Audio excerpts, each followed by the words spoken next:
कुछ क्राफ्ट्स पूरे होकर भी पूरे नहीं होते, और मेरे लिए तो आर्ट और क्राफ्ट कभी पूरे नहीं होते, हमेशा देयर इज़ एन इम्प्रूवमेंट का चांस।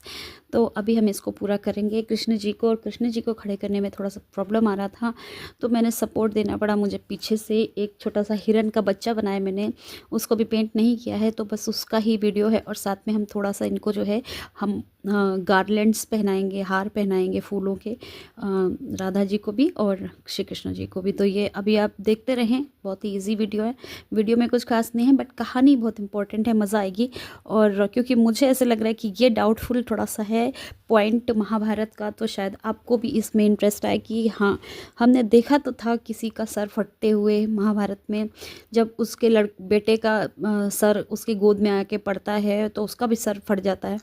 ये हमने सीन देखा होगा, बट हमें इसके बारे में बहुत सारे लोग नहीं जानते थे, इंक्लूडिंग माई सेल्फ। तो इसके बारे में मैंने थोड़ा बहुत खोजबीन करी, क्योंकि ये थोड़ा इंटरेस्टिंग है और वापस से ये सारी चीज़ें देखनी पड़ती, नाम स्पेशली, और किससे किसका क्या रिलेशनशिप था। क्योंकि मेन कैरेक्टर सब जानते हैं, बट महाभारत बहुत बड़ा काव्य है और बहुत सारे कैरेक्टर है, बहुत ज़्यादा बैक स्टोरीज हैं, और कई सारे तो कई जन्म भी हैं किसी किसी के, जैसे कि शिखंडी वगैरह के। तो उनको जो है चीज़ें होती हैं कुछ जो इंटरेस्टिंग हैं। तो जयद्रथ की बात हम कर रहे हैं यहाँ पर। आप जानते हैं कि जो गांधारी थी, गांधार की जो पुत्री थी, जो भी वहाँ की जो पुत्री होती, जैसे पांचाल की जो राजा की जो पुत्री हुई उसका नाम पांचाली यानी कि द्रौपदी, वैसे ही गांधार की राज की जो पुत्री हुई उसका नाम गांधारी। तो गांधारी जो थी उसको 100 पुत्र और 1 पुत्री का वर प्राप्त था महाराज शिव जी भगवान से। और जो है उसने जो है एक जैसे दुर्योधन, दुशासन इस तरीके के नाम थे, तो उसकी जो कन्या हुई जो उसका नाम रख दिया दुशाला। मतलब दु होना ज़रूरी था उसमें। दु मतलब कठिन होता है कोई चीज़ अगर, तो दुशाला बहुत अच्छी थी और नेचर की भी अच्छी थी और उसमें कोई खास बुराई नहीं थी और सभी को प्रिय भी थी। पांडवों वगैरह को भी इक्वली ही इज्जत देती थी वो लड़की, अच्छी मतलब अच्छी थी, वो बुरी नहीं थी। तो दुशाला की शादी होती है सिंधु नरेश से, जिसका कि नाम होता है जयद्रथ। ठीक है।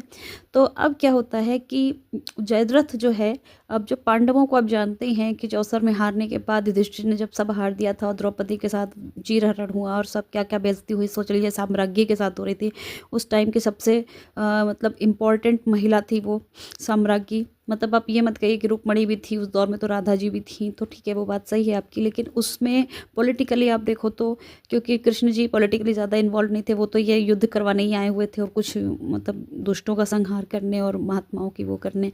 तो वो समझ लीजिए आप, तो साम्राज्ञी थी द्रौपदी और उनके साथ ये हुआ। और मतलब हम लोग जैसे कि ईगो हर्ट हो जाती है, जिनका ना कुछ नाम है ना कोई पहचान है, तो द्रौपदी जैसों का क्या हाल होता होगा। तो अब समझ लो कि क्या हुआ कि चौसर में हारने के बाद जब उनको 12 वर्ष का वनवास और 1 वर्ष का अज्ञातवास प्राप्त हुआ था। तो अज्ञातवास की ये बात बता दूं मैं आपको, अज्ञातवास की कि उसमें ये कंडीशन थी कि कौरवों में से किसी ने भी ये अगर पता लगा लिया कि पांडव इस तरीके से छुप के रह रहे हैं, तो वो सारा जितना उनको पीरियड था 12 वर्ष का वनवास और 1 वर्ष का अज्ञातवास, वो वापस से रिपीट करना पड़ता हर बार, जितनी भी बार अगर वो पकड़े जाते तो। ठीक है। तो वो तो ठीक था, लेकिन वनवास के टाइम जो 12 साल थे उस टाइम में क्या हुआ कि पांडव लोग कहीं चले गए हुए थे, कुटिया बना के रह रहे थे बेचारे। और द्रौपदी भी मतलब अपनी जो सहकर्मी थी, मतलब जो होती ना उनकी जो दासियाँ टाइप या दोस्त टाइप भी होती हैं उनकी, तो उस टाइप से वो रह रही थी। और उसी वक्त जो है जयद्रथ वहाँ पे पता करवाने के लिए अपने जो वहीं से गुजर रहा था और उसको डाउट था कि यहाँ पे रह रहे हैं। तो द्रौपदी क्योंकि उस वक्त की सबसे खूबसूरत महिलाओं में से एक थी। देखिए रुक्मणी जी, राधा जी, ये लोग मतलब अच्छे स्वर्ण के समान थे, गोरी मतलब थी ये सब। ठीक है, क्योंकि ये माता लक्ष्मी का ही स्वरूप थी। और जो उस समय जो द्रौपदी थी वो श्यामा थी, मतलब डार्क स्किन कलर थी और मतलब अलग ही चार्म था उसका एक। तो उससे सभी जितने भी थे सारे आकर्षित हो जाते थे। तो उसको जो है जयद्रथ को भी थोड़ा सा ना ये हुआ कि द्रौपदी का मतलब अभी पति सारे इसके गए हुए हैं, तो मैं मतलब क्योंकि 5-5 पति थे भी, तो वो सोचते थे कि ये तो मतलब उस टाइम ये समझा जाता था कि इसका कैरेक्टर भी खराब है या जो भी है, उनके दिमाग में आता था कि जिसके 5 पति हैं उसका मतलब कुछ भी यूज़ कर सकते हैं। तो वो जो है विवाह प्रस्ताव उसके पास लेके चला गया। द्रौपदी को थोड़ा बुरा लगा क्योंकि वो पहचान गई कि ये तो दुशाला के पति हैं, जीजा जी है हमारे, जीजा जी हुए ना, हाँ जीजा जी हैं और पांडव के ही मतलब ब्रदर इन लॉ हैं, और ये ऐसी बातें कर रहे हैं। तो जब पांडव लौट के आए तो तब तक जो है जयद्रथ द्रौपदी को उठा के लेके चला गया था, मतलब अगवा करके।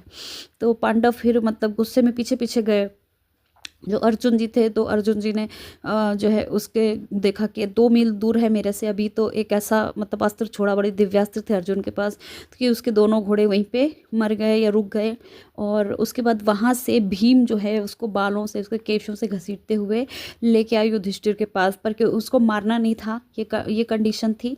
और द्रौपदी ने भी बोला कि इसको मारो मत, इसको जो है कुछ ऐसी सज़ा दे दो, क्योंकि ये हमारा ही रिश्तेदार तो लगता ही है, दुशाला का पति तो है ही, तो इसको मारो मत। तो क्या किया उन्होंने कि भीम ने 5 जो है उसकी शिखाएं छोड़ के पांडवों के नाम पे उसके सर को गंजा कर दिया। अब बेइज्जती तो बहुत हो गई जयद्रथ की, तो वो वापस अपने किंगडम चला गया और ये लोग अपने रास्ते चले गए। लेकिन इसी बीच में जब तक कि महाभारत का युद्ध मतलब चालू होता, उस बीच में शिव जी का उसने बहुत वो किया, बहुत मतलब क्या कहते हैं उसको, पेनेंस कहते हैं जिसको, तब किया शिव जी का। और शिव जी से मांगा कि भाई मेरे बहुत बेइज्जती हुई है, कुछ दो मेरे को, मैं पांडव को, अर्जुन को मैं मार डालूँ एटलीस्ट। तो शिव जी ने कहा अर्जुन को तुम नहीं मार सकते हो, हाँ एक दिन ऐसा ज़रूर आएगा जिस दिन तुम उनको रोक सकोगे, ठीक है। तो ये जो है वरदान लेके वो बड़ा उछलने लगा। तो हुआ क्या कि महाभारत के 11वें दिन जो है वो द्रुपद को मारने चला था, और द्रुपद के सामने आ गया अभिमन्यु, जो कि मतलब अर्जुन का सबसे सर्वश्रेष्ठ पुत्र था और श्री कृष्ण के ही द्वारा सिखाया गया हुआ था। और अर्जुन ने जयद्रथ को भगा दिया।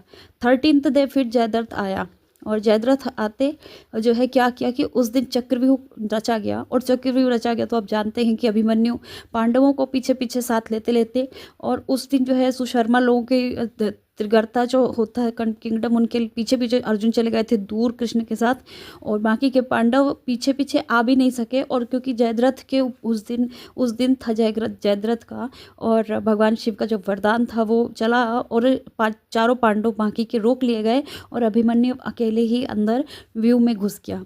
तो अब बहुत ही बुरी दुर्दशा के साथ आप सब जानते हैं कि अभिमन्यु को कैसे मारा गया, बहुत ही गलत तरीके से। और फिर पांडव जब अर्जुन लौट के आए बहुत दूर से सुशर्मा वगैरह को निपटा के, तो फिर उसके बाद देखा कि मेरे तो पुत्र मर गया, तो उन्होंने तुरंत ही वहाँ पर प्रण किया।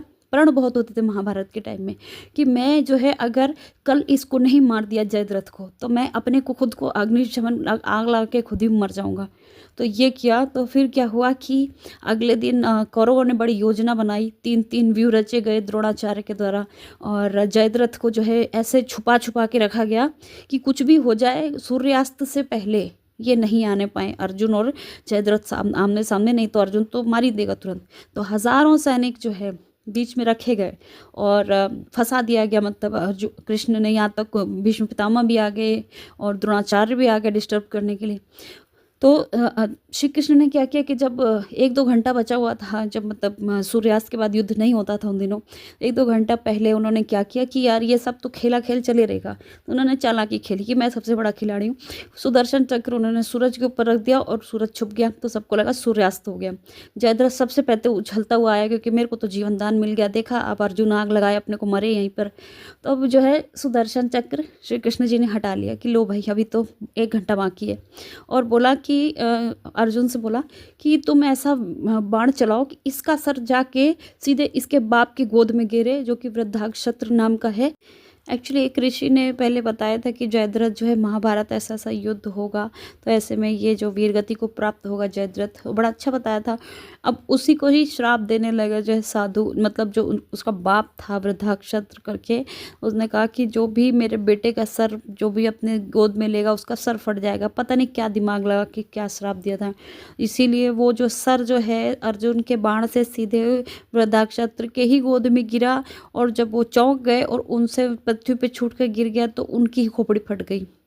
तो ये हुआ था। और तो और इसके बाद जब महाभारत युद्ध के बाद जब अश्वमेध यज्ञ कराया गया, तो उसके बाद जो है सुरथ इनका जो पुत्र था जयद्रथ का, वो भी सिंधु नरेश बना, उसको भी हार्ट अटैक आ गया। ये जानकर के अर्जुन जो है इसी सेमा में मेरे आ रहे हैं और मैं भी गया काम से।